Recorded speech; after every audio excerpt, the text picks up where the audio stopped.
Zamani, watu walikutana sokoni, shuleni, kanisani, wengine mashambani.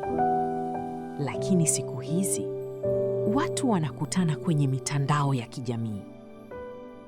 Unaweza kumpenda mtu kabla hata hujamuona live. Unaweza kuamini sauti, picha na filter.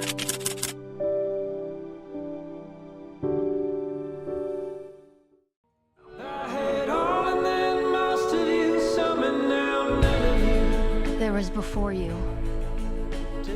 Kwenye simu, kila mtu anaweza kuwa mzuri.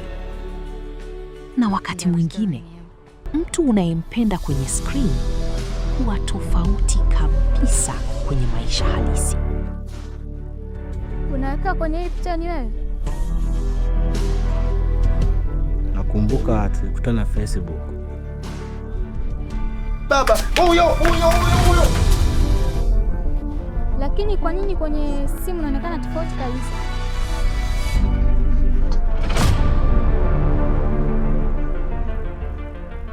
Nisamehe.